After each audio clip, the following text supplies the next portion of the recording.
right. Welcome, everyone. So glad you're here. The Improvising Harpist interview. I love doing these interviews.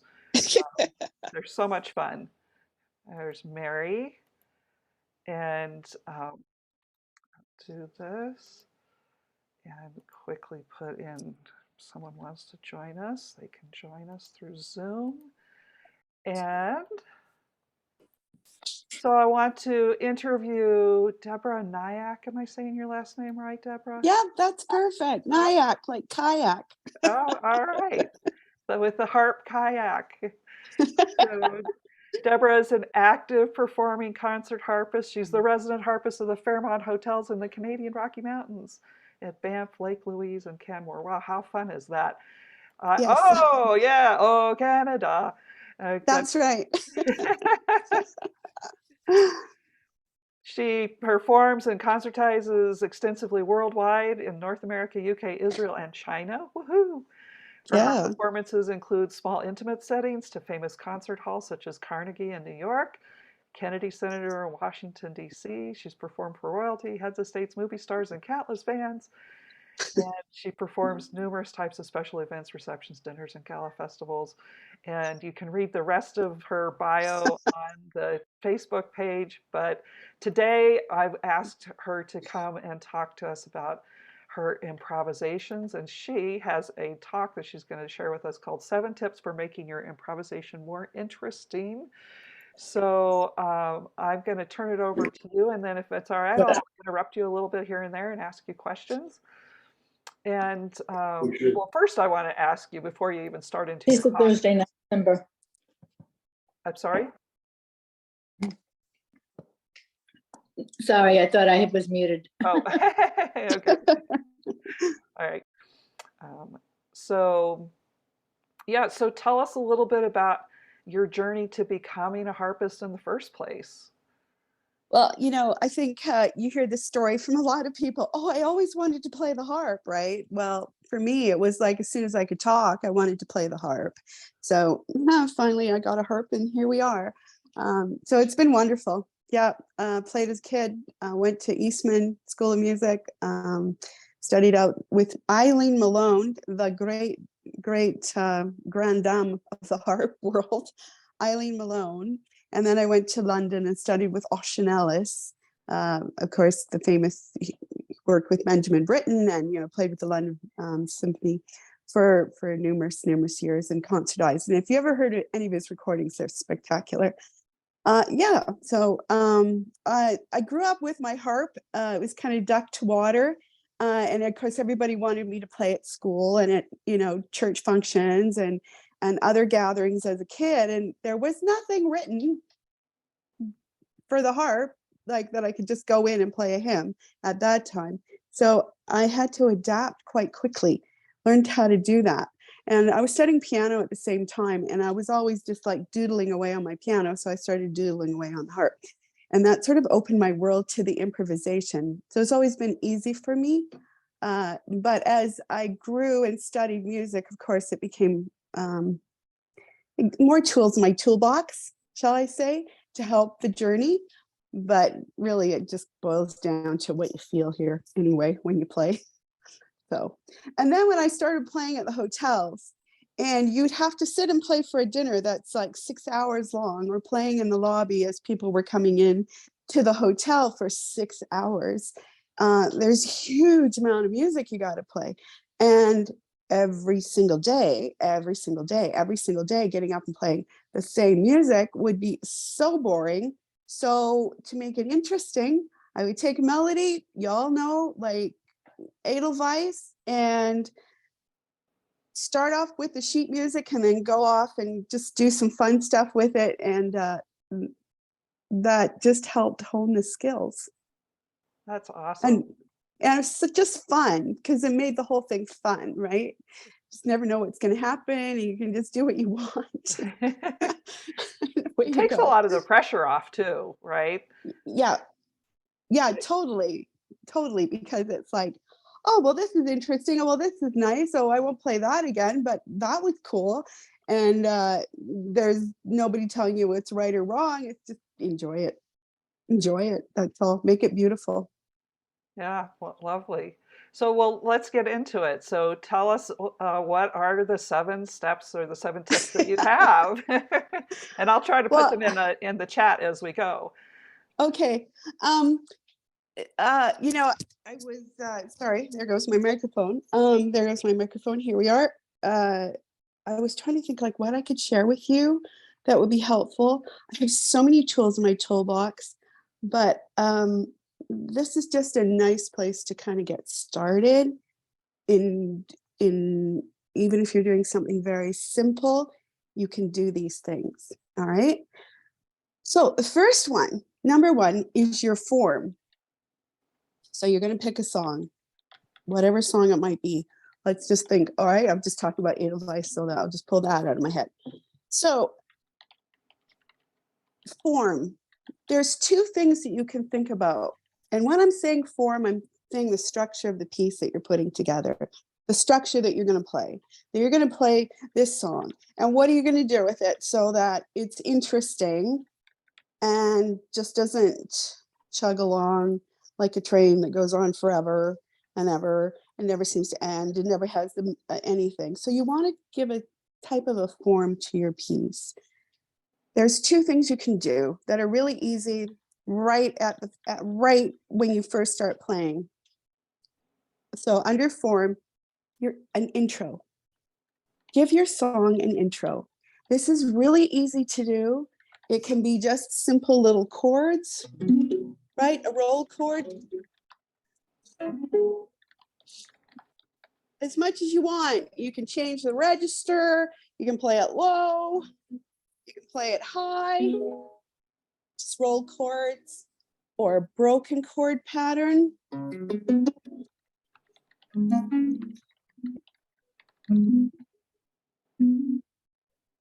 Those are very simple. You can get something more complicated.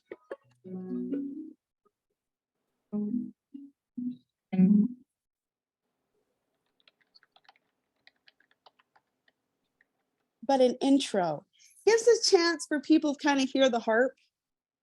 Oh, that's the sound of the harp, which is nice. Also to kind of introduce the key that you're playing in. And oftentimes, for me, it was like, I was playing, like I said, 6 hours, and it's like, okay, what am I going to play next? Okay, I'm in key of C. What shall I do? Gives me a minute to think without really having to think about it too much, right? There's your basic 1-4-5 pattern, or just C, or just your basic tonic chord. And you can just sit on there for a minute, kind of figure out what you're doing. Okay, here we go. So a nice intro in whatever shape or form you'd like. Then the other thing that I think makes your improvisation, your piece, what you're presenting, super interesting is if you have a shape to it. Probably the easiest illustration of that is if you've ever sat and listened to jazz players play, and they start off and they're going for it and they're all over the place. And then you're listening and they're going higher and higher and higher. And then that trumpet player, hits that high note and everybody goes, wow. Okay. What he's actually done is he started off slowly and he's created a shape of his piece where he started at, a simple place and then he grew up to the high point and then he comes back down again. So you see that curve? This is something you can easily do with your harp improvisation. So a shape like that. You can make it simple like a theme and variations if you want, but having a shape like that where you're going somewhere and then coming back and resolving it and ending the piece gives it a lot of pizzazz. It gives it it's like you carry the audience through the piece and through your thoughts with that kind of shape. So practically, how would you do that is, say we're doing Edelweiss. In a very simple way, we just start low.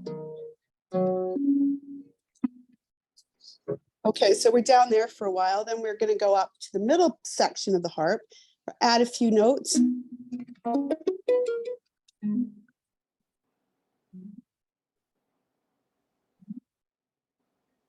know if you could hear that, but I was just adding a few trills, a few passing notes. Okay. And then you can go out of the box and just basic chord pattern underneath and just do flourishes with your right hand. I'm moving to the upper part of the instrument, adding some octaves and chords up here.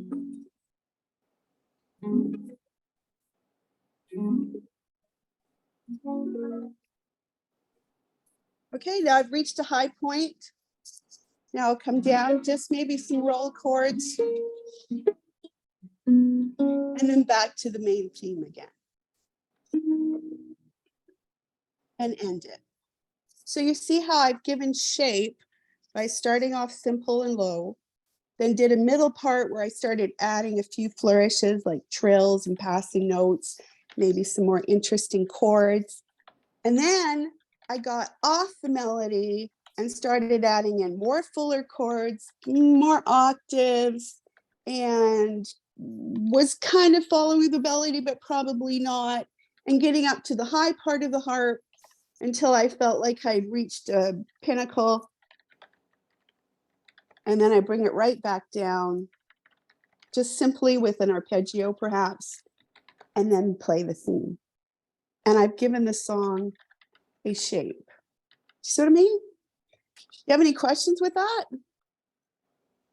No, that's yeah. The way you're describing it is the way I was taught to play jazz. I was started as a percussionist, and then was a jazz pianist, and then came to the harp later. But yeah, you start with that main melody, and then gradually move further and further and further away from the melody, and more into an improvisation. But at the same time, maintaining the chord structure and maintaining the shape of the piece, and then gradually bringing it back home to the main melody. And so if you hear, and then when jazz players play, you know, they could go through that chord progression, the whole tune, which is called a chorus in jazz, like multiple times, and each time through, if you got multiple players, each player would take a turn playing their improvisation. And so that you could play a chord, you know, like if there are 10 people there, they 10 choruses, and then everybody comes back together and plays the main melody again. And we Right. can do that as improvisers. Yes. And the other thing too is like taking that concept, what you just said, and every time we play through the chorus, as you call it, or the chord structure of the piece, you know, change the register, move it up the harp, because then all of a sudden you're creating a shape just with the change of register. And there you go. There's your shape, right? Yep. So And you that's got that cool. kind of rainbow shape. That's, Yeah. yep. I Yeah. love that Yeah. shape. Yeah. Beautiful. Yeah. All right. Great. Okay. Number 2. Which I know you've talked about before in your classes, is chord substitutions. But even to make it simpler, just add, let's just think about this. Okay, just add a suspension note in the chord, rather than having to think, oh, okay, I'm going to do a 2/7 here instead of a 1 or whatever. Okay, that's complicated. Go take a harmony class. Those are really helpful, whether it's classical or jazz, because classical and jazz, both in their harmony, substitute chords for the basic 1-5-1. Mm-hmm. And do you know, and I haven't lost you when I say 1-5-1, that's like in the key of C, C major, G major, or C, F, G. That's a very popular. You see that a lot in folk music and Yeah. pop music, right? I mean, that's what I do most is pop music, but I do like the Celtic too, improvising and some jazz. But so let's just look at that for a second, how you can make something really interesting by adding a suspension note in a chord, in the chord itself. So what we do, we're going to take out the third. So if we have C, which is C, E, G, okay, take out the third and play the second or the fourth. All right, so let's listen to how that would sound. So here's just the triad. Okay, now let's add the second. Can you hear that? Not very well, to be honest. Oh, how sad.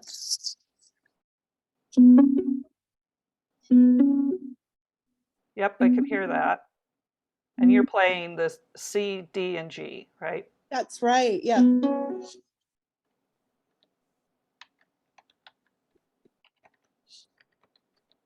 I'm putting this- notes in the chat here so that everybody can Yeah, follow along with what you're doing as well. for sure. And then all of a sudden it sounds so beautiful and far more interesting than your straightforward 1-4-5. Mm-hmm. The suspension notes are your best friend on the harp. Really, they are.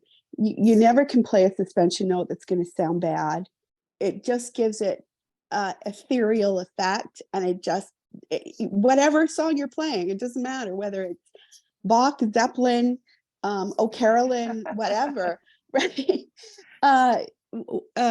One of the best persons that uses this suspension idea is Kim Robertson in her arrangements. And if you look at them, she does that a lot, where it's like there's your C chord, and then there's a D sitting on top.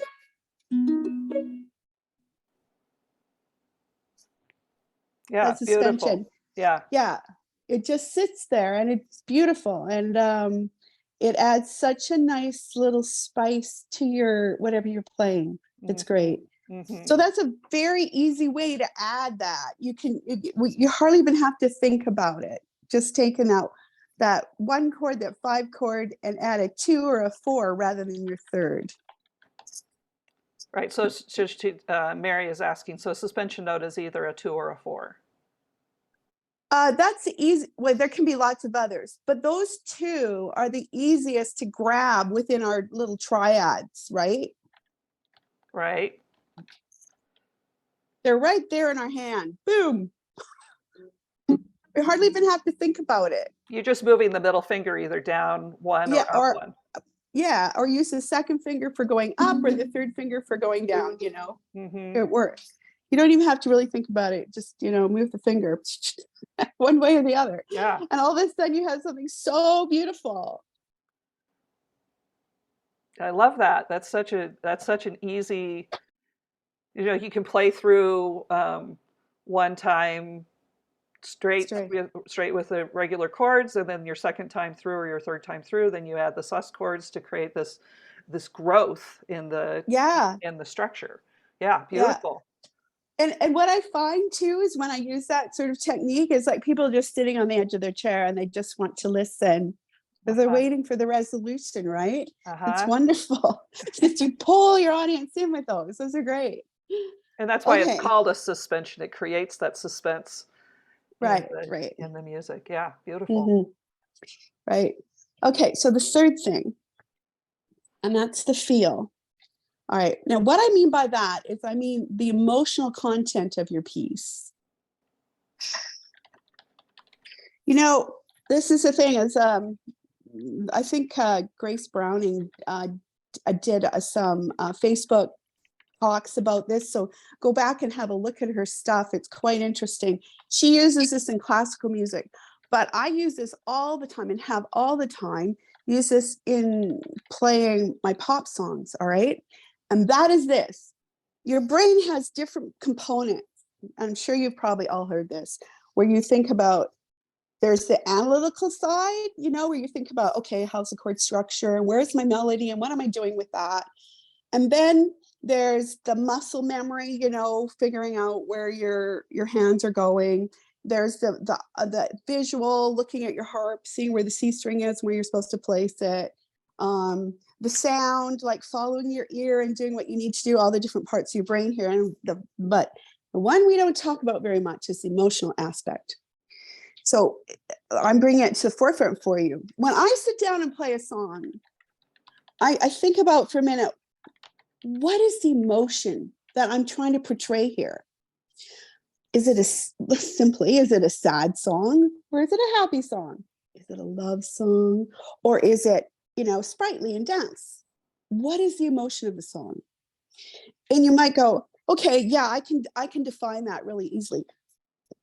The point I'm making here is to get right into that, because why that does, it opens up the intuitive part of your brain to be more creative.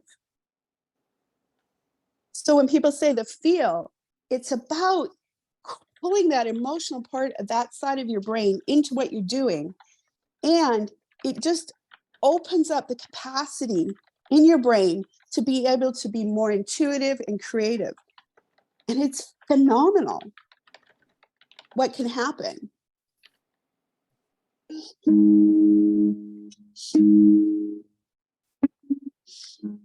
And you just get a feeling. I'm just doing an open fifth drone, and I'm already feeling like, okay, this is mystical. I can put myself out sitting on the meadow, and there's a castle in the background, and I've lost my love. And what am I going to do? And you know, that whole part of your brain will start pulling it in, and then take your muscle memory, your analytical part of your brain, your eye, and all of that, and start incorporating it into your playing, and it pulls it together. It really does.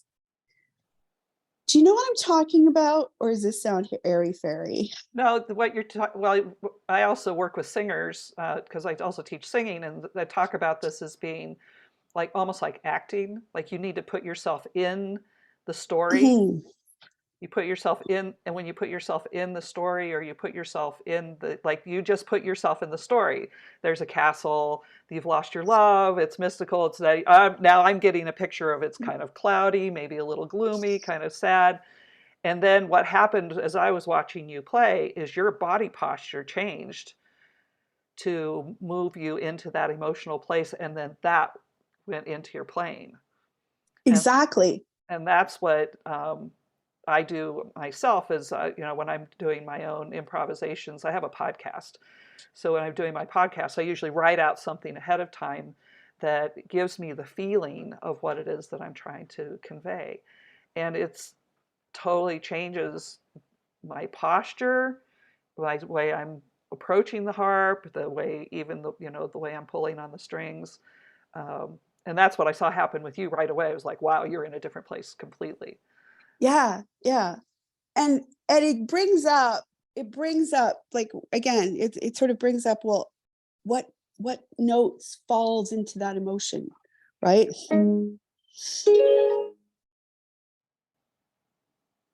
And it just like it starts to come all those lessons about, okay, suspension notes and passing notes, and chord patterns and substitution chords and trills and all of that. It starts to sort of feel, okay, this yeah, I want to play that there, here, and that's going to work here, right? And it starts to come. You'll be quite surprised how the brain is amazing that way. Mm-hmm. It really is. Okay. So I don't know, is this the right word for it? I remember when I was in New York, and I had a lot of jazz friends. I remember once I asked one of my jazz friends, "Oh, can you teach me to improvise?" And they started laughing at me, and they said, "Oh, just tell a story, Deb. Just tell a story. That's all. Just tell a story." And I go, "Okay, all right." But that's sort of the essence of what we're saying here is like, you're telling a story, and there's emotions in the story, and there's a shape to the story, Mm-hmm. and there you go. So think of that, telling a story. Yep. Okay, so the next one, the fourth. What do they call this in jazz? Licks. Mm-hmm. I remember like the jazz musicians when I was studying in New York, and I'd have the friends who played the saxophone and the trumpet and bass and everything, and all these cool cats, right? And they're amazing. They've all gone on to be incredible performers around the world. But they used to go in their little practice cubicles. They'd listen to like Miles Davis or Charlie Parker or Oscar Peterson or whoever, and then they would try to copy that pattern, that little doodle or whatever it was, and they would try to learn what the guy played in his improvisation. And it's a great inspiration to listen to others and study what they've done. And what you're looking for is little patterns, things you can put into your toolbox to play in your music, right? So I would do this a lot when I would be driving to and from my gigs. I'd put in a CD of Oscar Peterson or Nat King Cole or some famous great pop harpists. Let's talk Verlin Mills. Do you remember her? Amazing, from San Francisco. Verlin Mills. Lloyd Lindroth. He played at the Old Grand Opry. Great harp player. John Enesco. I'm not quite sure how you say his last name. Jack Nebergall. Carol McLaughlin. Okay. And I'd be listening to see, okay, how did they do that song? How did they do What a Wonderful World? How did they do Green Sleeves? What did they do? What little thing did they pepper their song with, right? Right. And, you know, all sorts of great ideas came up for me, like, what a wonderful.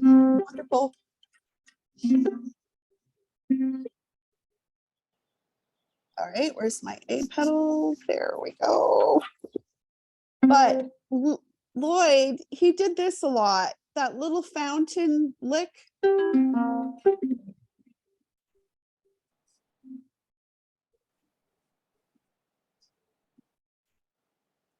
Hey, have you all played the little fountain, the Pratt little fountain? Oh, no. Let's Oh, put that in the go. list. Yeah, go play that. That's so harpy. Oh, you know, it's the downward broken chord pattern, Mm-hmm. right? You put the melody at the top.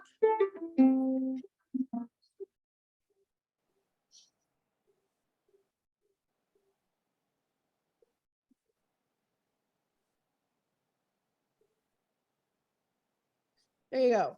There's a little pattern for you to throw into your mix.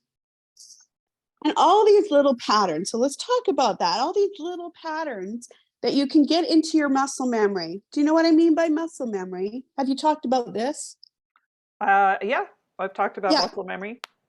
Good. Okay, you know, where you can just grab a thing and just do it. There's a pattern. That was just a downward little trill thing on each note. Mm-hmm. All right. Or another pattern would be like a descending bass line.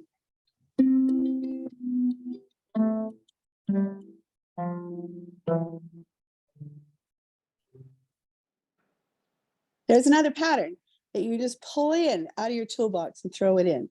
Learned that one from Kim Robertson. It's a great one. Very easy. Do whatever you want on top. You just got a descending scale on your left hand. It's really nice. Yeah. I get You a can lot of throw. my patterns, Deborah, from exercise books. Yes, exercise books. Exactly. I remember I was listening to one harpist who was improvising. I was going, wait a minute, that's from the Debussy dances. Oh, wait a minute, that's from an impromptu by 4A. Oh my goodness. Right? All Yeah. these little patterns from the classical repertoire she was throwing into her pop music, which was phenomenal. So anything you can find like that is really, really helpful. Just being able to think of grabbing an open fifth with an interesting note on top. So like, that's just an open fifth with the seventh on top. Yeah. And what's so Right? beautiful about the harp is that when you're different from the piano or really any other instrument is that all those overtones and subtle tones are also mixing in into all of that. It's not just those notes, but all of that mixture. Right. And so I like to say the harp just works so hard for us if we let it. Exactly. And the other thing to take that in, the other advantage of this, the overtones, but it's like you get that spacing in your hand, boom, it works everywhere. That's right. Right? You don't even have to think about it. You just like place and play. Right? Yeah. And it's beautiful. That's a great thing about the harp. Every note sounds beautiful. We're so lucky that way, right? We are lucky that way. Yeah, for sure. Um, So I love that's that really cool. you're getting your we call them licks or riffs or patterns. They all mean the same thing. Little groups of notes from all these different sources. Like, oh, I love that little thing from this tune. Oh, I think I'm going to try to do that on the harp, and then what I encourage everybody to do is play it over and over and over again until it becomes muscle memory, and you Right. can just call on it whenever you feel like, oh, I want that little Oscar Peterson lick, or I want that Deborah for You pattern from her book, or that's yeah, it's and then building that library in your head of all these different tools, these different patterns, so that they're there when you sometimes I'm sure this happens for you too. You're not even really thinking about it. Your hands are just playing and know where to go next because you've been doing it so long. Right, exactly. And to take that a step further, playing in public all the time, uh, I I'm so thankful for this little advice I heard from Eleanor Fell, the great pop harpist Eleanor Fell, right? She said, I was in New York. She came did a little master class for us harpists with Eileen, and she said, "Oh, have a doodle ready for when people are talking to you, right?" And I Mm. was like, "What does that mean?" And then I realized when you're sitting there playing your harp, right in the middle of the song, people will come right up to you, and go, "Oh, that's so beautiful. I really love it. Where did you learn to play the harp? Where are you from? And oh, what song you play? And I'm from blah, blah, blah." And they just start talking to you and you're in the middle of a song, right? And of course, you have to be cordial. You're performing. You can't say just a minute. So you have a little chord pattern that you can just slip right into. So for me, it was that C7, well, a 7 chord. Then I'd lower the third down. So then how do you describe this? I lower the 2 top notes down, then I'd lower the 2 bottom notes down, and the 2 top notes down, and the 2 bottom notes down. And you can just keep going down your harp. It's all these 7th chords, and they all sound beautiful. So no one knows that you just like stop playing the piece. You're just playing pretty chords. And you can say, "Yeah, I'm having a great day. It's beautiful out. The sun's out finally. The snow has stopped. Oh, where did you say you were?" And you just keep playing. I love And that. yeah, and it's great to have little things like that where you can just like do a filler. Do a filler. I call it a filler. For whatever reason, your music fell on the floor and somebody's picking it up for you. Someone's talking to you. You forgot where you were. You're trying to transition into the next song.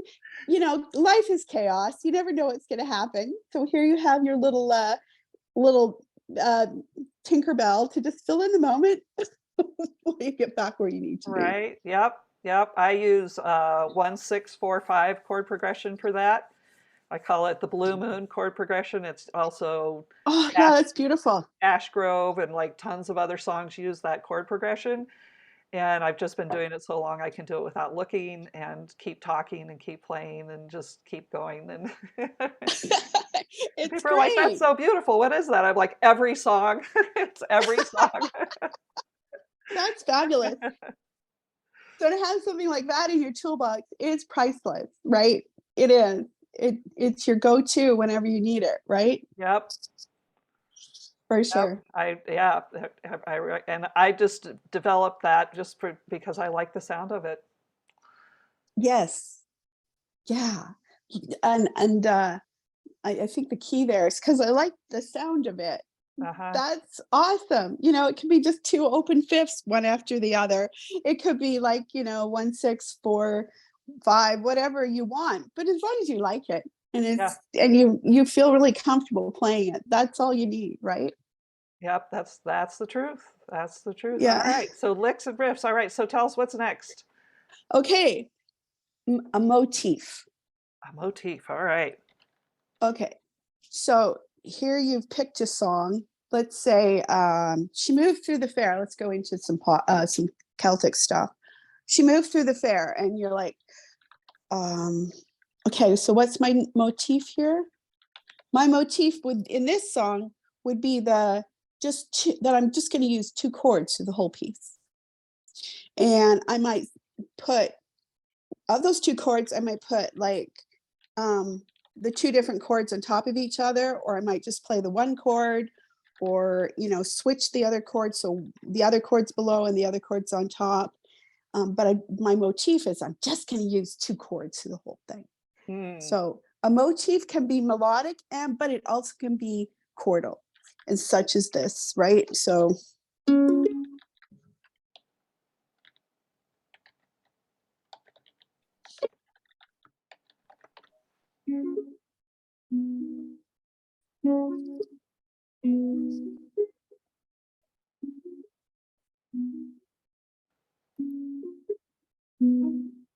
I'm just going to go back and forth between a D and a C chord and do whatever I want with my right hand. But that C and D chord is kind of my foundation, my motif. Or if I'm doing another Celtic song, Scarborough Fair, everybody knows Scarborough Fair, that's a good one. My motif will be that open 5th or upside down, the open 4th, okay?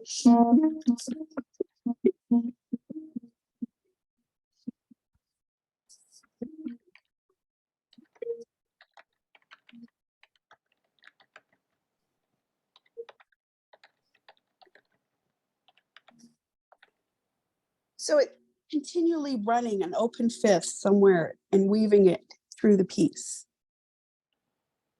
Now, the other thing about a motif, this is the fun part, is suppose you're playing a song, you play what you think is a wrong note. I'll just say there's no, and I know you've heard this before, there's no such thing as a wrong note, right? We have to get our mindset out of the, you know, getting 100% on our test because we answered all the correct answers. Oh, well, in music, when you're improvising, there's no correct answers. Everything's correct. All right. But I do this if supposedly I'm playing along a song that, you know, everybody knows, Dr. Zhivago, Phantom of the Opera, whatever, and I hit a wrong note. And I know it's a wrong note, and so does everybody else. And you're like, okay, so what you do is you take that wrong note and you turn it into a motif, like you meant to play that note. You did. Okay, you're going to play it again. Oh, I didn't, you know. So I start to emphasize the wrong note and start to like play with it.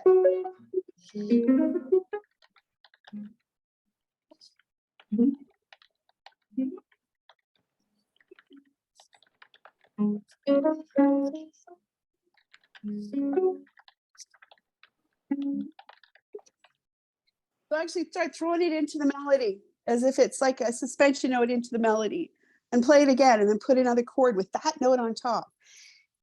And it creates an incredible interest. Like it's a new variation of this song that y'all know, but there's my motif, using that wrong note. Mm-hmm. And how would you, this is kind of, I've always kind of wondered this, like, how would you define the difference between doing a pattern, like we were talking about in earlier on, and a motif? Okay, so a pattern would be like, a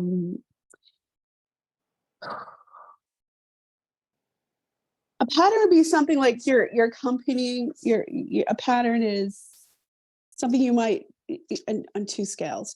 A pattern would be like, okay, I'm going to do this for my bass, right? This is the pattern. Okay, there's my pattern, right? And it's very repetitive. Okay, you can have a pattern that's very repetitive for the whole piece.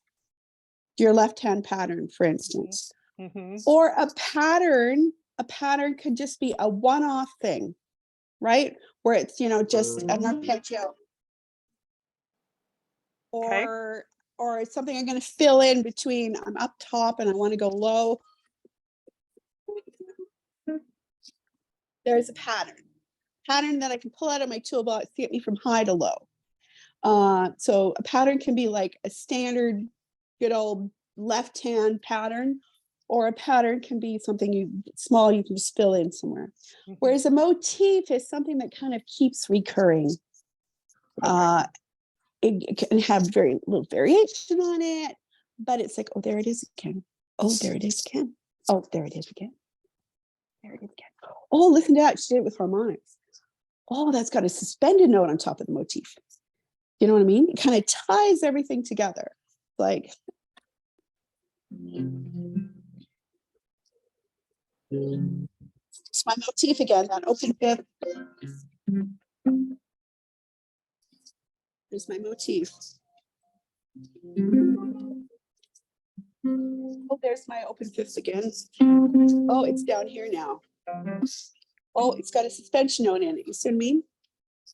It's kind of a character thing that you pull into the piece and keep it spicing up whatever you're doing through the whole thing. Gotcha. Okay, good. Thank you. Oh. All right. Okay, so the next thing, the seventh thing. Oh, 6 or 7? 7. Did I miss one? Form. Number 1, form. Number 2, suspension, chord substitution. Suspension notes, that 2/4 thing. 3. Oh, I didn't do 3. There you go. All right, we'll do it now. Okay. Oh, because 4 is the feel of the piece? Yeah. Okay. Okay. So this one, I'm going to say this is really something I really worked through after years and years and years of playing and sitting there playing in the hotels forever. And I had to fill out a big, huge space all the time, like in these massive, hotel lobbies and big convention halls where I was playing. That there's, I think you mentioned it here a minute ago about the overtones on the harp and to working with that. Mhm. This is sort of like that. It's like working with the resonance of the instrument. I think one harpist calls it the soup of the instrument. Okay. There's a point where it's good to be very staccato, and there's another, and muffle a lot, and then there's another point where we want to use the resonance of the instrument, the soup, the sound of the instrument resonating, or and I think that one, I'll give you 2 illustrations. One illustration is like when you're working with a drone, especially in the Celtic songs, right? You've got a drone going on. There's my drone. Can you hear that? I don't know if that's picking up, but it's just like, Yep, a little bit. Yep. Right. It's just an open fifth. And that is going to be resonating underneath whatever you're doing up here. And that becomes part of your piece, the whole resonance. You're not even plucking a note. The harp is singing already, and you just want it to ring, just ring. And then out of that ringing, you start playing something. And I especially love it when you can bring it out with those low octaves. I don't know if this is picking up on the phone, but you can just go ahead and go to your harp, play an open octave. Like A, and then maybe a G, and then back to A, and just listen to how much your harp is resonating. That's music. Like the sound after you pluck, that can become part of your improvisation, and then working with it.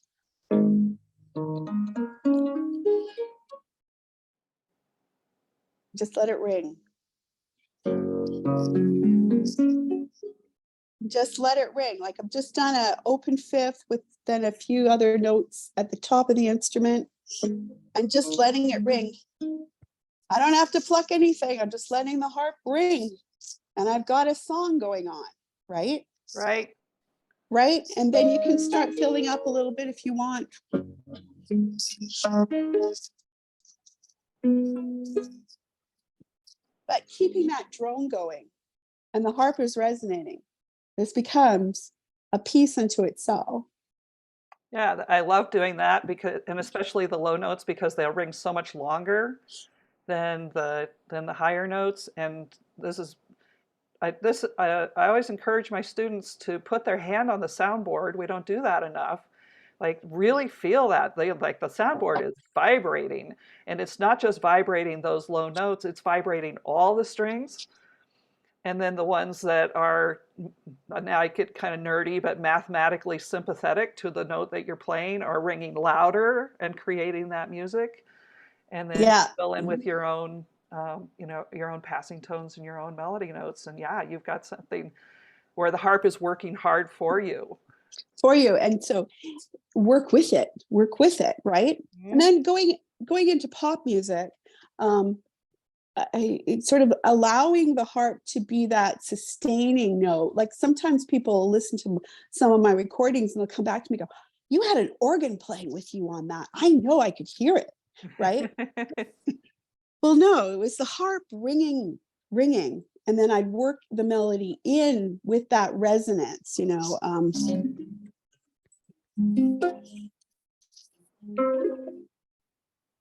So I've got a nice, good, full D arpeggio and playing a melody on top of it, and everything is just singing. And I don't have to be doing too much with my left hand to get it to be full and resonant and sounding like it's quite complicated. I'm not. I'm letting the soundboard do the work for me. Mhm. And that's something to remember when you're doing your songs, that let your harp do, like you said, do the work for you. Right. Let it ring out. And of course, if you get into a room where the acoustics are incredible, oh, then it's heaven. Yeah. Yeah. Right. The Then you're sound. playing with the room becomes part of the instrument as well. Right. Yeah. And work with it. Work with that sound. Right. Mhm. It's great. Okay. And that's an easy thing to do. It's just a matter of listening to what your harp is doing and how you can fill it in or let it ring.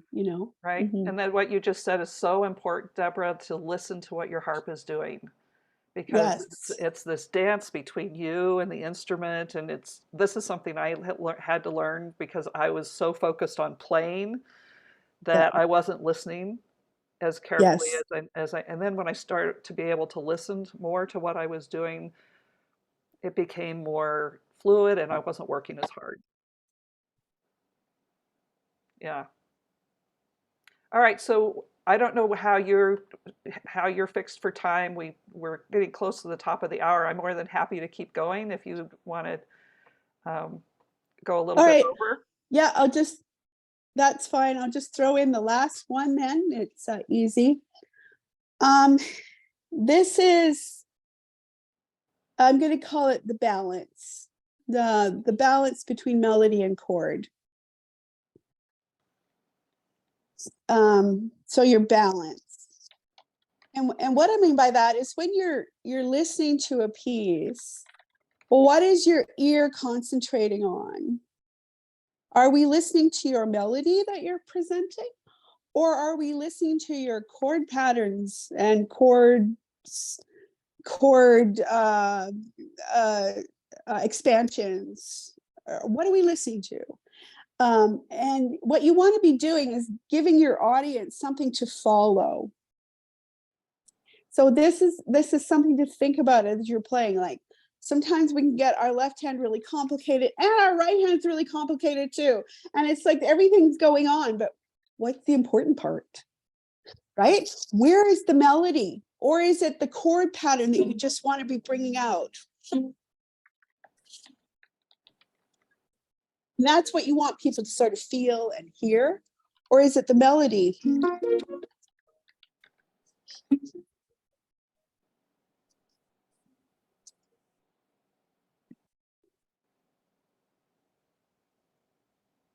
So basically, that will make your song far more interesting when you know, are you speaking through the melody to your people? Or are you speaking through the chord patterns, chord progression, uh, where is that going? How's that sitting? How's that feeling? Which is it? You know, make a Yeah. choice. Don't be fighting with each other. Yeah. Yeah, so one of the things when I look at some of the great composers, you'll see that, especially in piano music, but in harp music too, that the right hand might be busy while the left hand is just holding the chords together. And then the right hand may be just, playing a whole note when the left hand is busy. And that if they're both busy together, they're busy doing the same thing together. They're Or right, or not fighting with each other. exactly. Or if there is a complicated pattern, blah, blah, blah, there's one finger, and for us in the harp, it's usually the thumb on your right hand, that's got the melody singing out somewhere, right? Or if you've just got like big chords, boom, boom, right? You want to, it's like you're feeling the resonance, and that's the aspect of the picture you're painting in your story, right? So picking and choosing, where are we listening? What are we listening to? Where is our ear going? What are we following? Because we go back to the basics of music. The very basics of music is the human voice. And we're all drawn to that, da dee da da da, and everything else is superficial around that. It's just colors. So when you're doing your harp, which is a very instrumental, you have to, where's the voice? What is the voice? What am I trying to say here? Where is it? What feeling am I portraying? Am I carrying you on a journey with a melody? Or am I giving you a chord to give you a feeling of profoundness or serenity or sadness or gaiety? What is it? And so the balance between your chords and your melody can be the difference between something that's really boring and a masterpiece, just by making that choice in what you do. And it's kind of like we have an orchestra at our fingertips. Yes. So yes, right, and so if you think about it as an orchestra, not every instrument can play the melody. Some parts have to step back and play the supporting role. And I like to think about the two hands working together as an 8-fingered hand. yes, yeah, It's all coordination between those 8 fingers. And you're right, like the melody note, it took me a long time to accept that just the thumb could carry the whole melody. Like, really? yes, Is it that simple? Yes, it really is that it really simple. is. Yeah. And letting go of the complexity in favor of what the music, well, I like to say, what serves the music, what serves the song. What's going to make this, what's going to convey the feel. The feel, right, exactly, the heart. Yeah, so those are my 7 tips for today. Yeah, thanks very much for that. We're kind of short Questions? on time, but yeah, I want to ask for questions. If you just pop your questions in the chat, then we can ask Deborah to follow up with anything that you might have to ask. And I will post all of this, I'll post all my notes in the replay of this as well. So any questions? Oh, thank you, Justine. This was so enlightening for Deborah and Simber. You're welcome. So glad you could be here. Yeah. My pleasure. Any other comments? All right. So if you've just joined us, we're just wrapping up, but the replay will be available on Facebook Live and also on my YouTube channel. So I'll get that posted in the next few days. And all right, well, I think I'm not seeing any questions. It sounds like you just did a really great job explaining everything, Deborah. I'm so glad to have you with That's me great. here on the Improvising Harpist. And Well, it's so helpful. all I just want to say is everybody go out and play beautiful music. The world needs beautiful music. Just play from your heart and give it out. It's great. Yeah, yeah. The more harpists we make, the better. Absolutely. Wonderful. Yeah. All right, thank you, everyone. If you want to save the chat, go to the little 3 buttons in the chat, and it says save chat, because once I hang up, the chat goes away. But I have the chat saved, and I'll edit that and put it into the comments as well. All right. Awesome. Thank you, Thank you. everyone. Have a great Okay. day. We'll see you soon. Bye. Bye.